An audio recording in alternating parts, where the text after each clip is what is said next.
Bien le bonjour tout le monde, je suis Flo et vous êtes les bienvenus dans le salon des émotions. Et aujourd'hui on va parler de mon genre de film préféré, les films de super-héros. Depuis que je suis gosse, j'ai toujours adoré tout ce qui touche aux super-héros, et c'est encore le cas aujourd'hui. Que ce soit en animation ou en live-action, je kiffe ça. Et beaucoup de mes œuvres préférées mettent justement en scène des super-héros. En fait, à mes yeux, les univers super-héroïques ne sont rien de plus qu'une forme contemporaine de mythologie. Parce que si on y réfléchit un peu, une mythologie c'est un ensemble de récits, qui existent parfois sous plusieurs versions, et qui mettent en scène des personnages hors du commun, qui accomplissent des tâches extraordinaires, et qui représentent souvent une valeur physique ou morale, et sont pensés pour être des idéaux, sans être invulnérables pour autant. Et ben il se trouve que cette définition s'applique aussi parfaitement aux comic books, et je trouve ça assez formidable qu'encore aujourd'hui on ait besoin, en tant qu'être humain, de figures fictives auxquelles on peut s'identifier et dont on se sert de modèle. D'ailleurs je vous conseille vivement le livre Super Gods, What Masked Vigilantes, Miraculous Mutants and a Sun God from Smallville Can Teach Us About Being Human de Grant Morrison.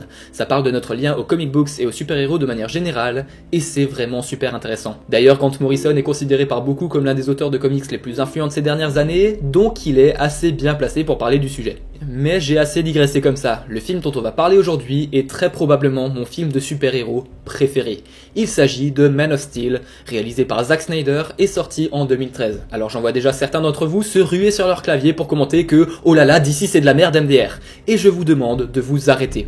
Vous avez le droit de ne pas aimer les films DC Comics. Moi-même j'ai plus de mal avec les films DC qu'avec les films Marvel. Mais on ne dit pas du mal de Man of Steel en ma présence. Parce que Man of Steel, c'est beau, c'est puissant, c'est épique, c'est touchant, ça rassemble tout ce que devrait avoir un bon film de super-héros. Et plus que ça, Man of Steel réussit l'exploit de remettre au goût du jour la figure de Superman. Parce qu'en 2013, ça faisait 75 ans que l'homme d'acier traînait dans l'imaginaire collectif. Et il commençait sérieusement à se faire vieux. D'ailleurs, avant d'avoir vu Man of Steel, je n'aimais pas Superman. Et c'est justement la façon dont il est traité dans le film qui m'a fait aimer le personnage. Parce qu'on s'éloigne vraiment de la figure monolithique que représentait Superman avant ça. Là, le personnage est tiraillé entre son humanité et son indéniable supériorité. Et c'est l'un des enjeux du film, de savoir s'il est possible de mêler ces deux facettes d'une même personne. Et du coup, je trouve qu'on arrive vraiment à se sentir proche du personnage, étant donné qu'il ne nous est pas que montré comme un être surpuissant, mais aussi comme quelqu'un de profondément humain. Il y a même certains moments du film où sa puissance représente carrément un fardeau pour lui. Je pense qu'on est d'accord pour dire que c'est assez fort comme message. Et je trouve qu'il y a une scène dans laquelle cette dualité ressort parfaitement.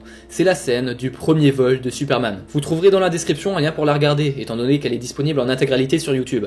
Donc, pourquoi est-elle si marquante ? Premièrement, la technique. C'est visuellement irréprochable. Les VFX sont franchement bien vieillis et les plans sont magnifiques, surtout ceux où Superman est au sol. Genre, regardez-moi ça, osez me dire que ce n'est pas beau. La neige, Superman de profil, sa cape qui flotte au vent, le soleil, source de sa puissance en arrière-plan avec le petit lens flare. Autant je trouve que le style si particulier de Zack Snyder n'est pas toujours flagrant dans le film, autant dans cette scène, il n'y a pas de doute possible. Là, on a affaire à Snyder, l'esthète, qui prend le temps de construire des plans réellement iconiques, qui essaye de transmettre du sens par l'image. Et ça fonctionne, c'est aussi simple que ça. Deuxièmement, Henry Cavill. Je pense très sincèrement qu'il est parfait dans le rôle, au point que maintenant, il est indissociable de Superman dans mon esprit. Il joue bien, il est attachant, il est putain de beau gosse, et regardez-moi cette carrure!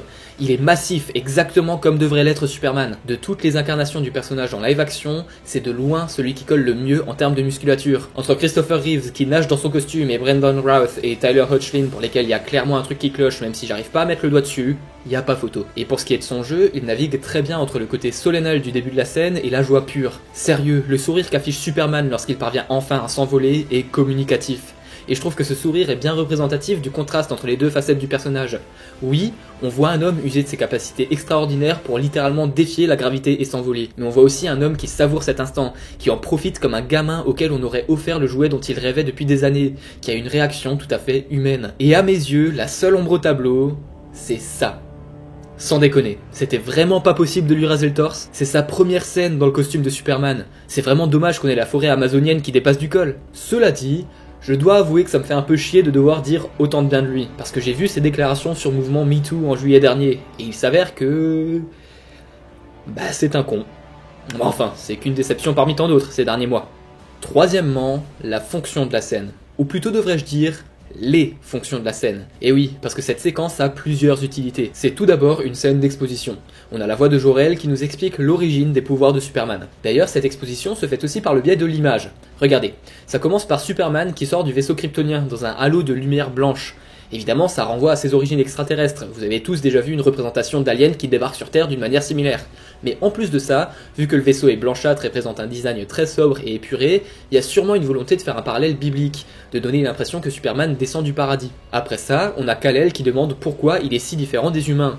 Et qu'est-ce qu'on voit à l'écran? Le sol terrestre, très net, et Superman, l'être différent, en marge, qui est flou.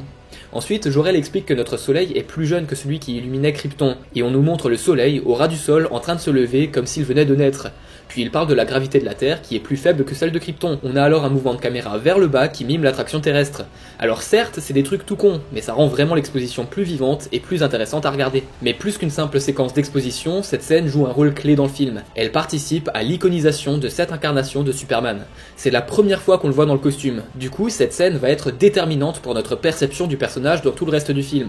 Et honnêtement, elle fait le taf. Tenez, j'en ai déjà un peu parlé plus tôt, mais ce plan est vraiment iconique. On a la neige c'est blanc, et le blanc c'est la couleur de la pureté, et la pureté c'est justement l'une des valeurs qui est censée représenter Superman. Pour ce qui est de sa posture, il est droit, le torse bombé, les poings serrés, c'est une posture qui inspire la confiance en soi et la détermination. Clark Kent est conscient des enjeux qu'impliquent ses pouvoirs, et il est prêt à endosser le rôle du protecteur de l'humanité. Et en arrière-plan, on a le soleil qui est donc la source des pouvoirs de Superman. Mais en plus, le soleil est en train de se lever, et représente donc ce nouvel espoir naissant qu'incarne le Kryptonien. Mais c'est pas tout, parce que cette scène souligne aussi le contraste inhérent à cette incarnation du personnage. Je l'ai déjà dit, mais je le répète au cas où, cette version de Superman se caractérise par l'opposition entre son humanité, le fait qu'il ait été élevé sur Terre, et son caractère surpuissant, voire même divin. Et cette opposition est amenée par une nouvelle réplique de Jor-El. Écoutez. You will give the people of Earth an ideal to strive towards. They will race behind you. They will stumble. They will fall. But in time, they will join you in the sun cow. In time, you will help them accomplish wonders. Autrement dit, Superman n'est pas un dieu qui regarde l'humanité de haut, il est plus proche d'un messie dont le but serait d'élever la race humaine, de l'aider à devenir meilleure en restant à ses côtés et en vivant avec elle, de se servir de son caractère divin pour laisser sa propre humanité avec un petit H rayonner sur l'humanité avec un grand H. Et je trouve que c'est vraiment puissant comme message. Et on pourrait penser que je surinterprète cette réplique de Jor-El, mais en fait, le film confirme cette lecture un peu plus tard. Regardez cet extrait. You can save her, Cal. You can save all of them.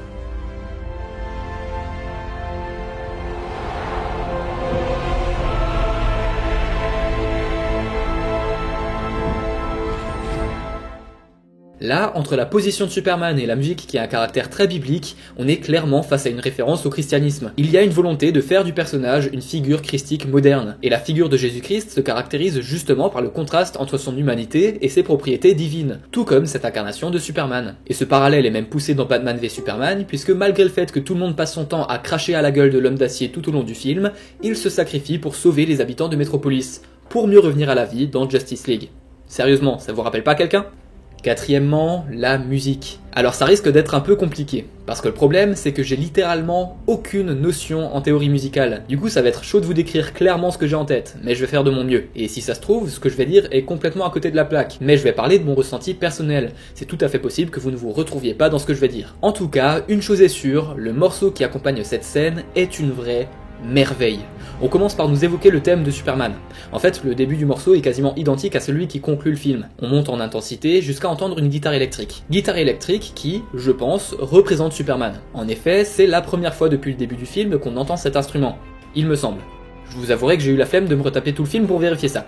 Mais de mémoire, c'est bel et bien le cas. Et comme par hasard, ça coïncide avec le moment où Clark Kent devient Superman. Et j'ai l'impression que c'est pas le seul instrument qui colle à un personnage ou à un élément bien précis.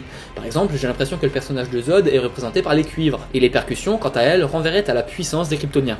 Bref, je divague. On continue à monter crescendo jusqu'au moment où Superman retombe. La tension installée par la musique retombe elle aussi, et on entend alors un autre motif, qui revient également à plusieurs reprises dans le film, notamment dans les scènes d'introspection. Puis ce même motif gagne progressivement en intensité jusqu'au moment où notre héros arrive enfin à décoller pour de bon. Et là, on a une explosion d'épicness et de puissance, et on sait que c'est à ce moment précis que Clark Kent devient enfin Superman. Et on a une vraie sensation de puissance et d'espoir qui se dégage du morceau. J'ai fondu en larmes la première fois que j'ai vu cette scène. J'ai eu des frissons pendant 5 minutes. C'était la première fois qu'une musique de film me touchait à ce point. C'est pour ça que je trouve que la bande originale de Man of Steel est l'une des toutes meilleures œuvres d'Hans Zimmer. Je la trouve tellement plus marquante et plus réussie que celle que John Williams avait composée pour le film de Richard Donner. Tenez, prenons le thème de Superman dans chacun de ses films. Celui de Williams est bon, mais je trouve qu'il finit par manquer de saveur. On a le côté héroïque, mais c'est tout.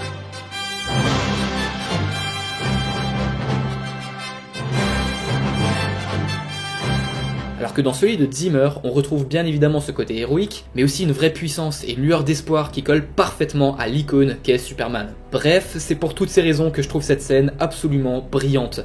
J'espère que cet épisode vous aura plu, n'hésitez pas à liker, partager et vous abonner si c'est le cas, et je vous invite aussi à me donner vos avis et à me proposer vos scènes préférées dans les commentaires. Allez, sur ce, on se retrouve bientôt dans le salon pour de nouvelles vidéos. D'ici là, surtout, portez-vous bien. Ciao tout le monde.